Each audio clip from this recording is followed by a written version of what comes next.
Ganun din kasi ang flat siya. Kaya pala mahirap anuhin. Ibigay ko siya, ibigay ko siya. Ibigay ko siya.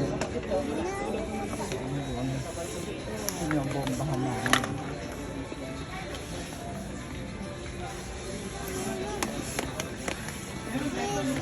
Umaangat sa akin. Pagkakain lang, palanak yan na yan, o. Okay.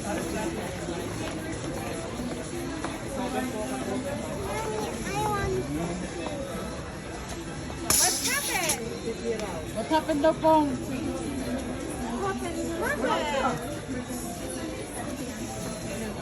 The other one pa. May namambahan pala yan. Oo. Oy, kuya, ay anak.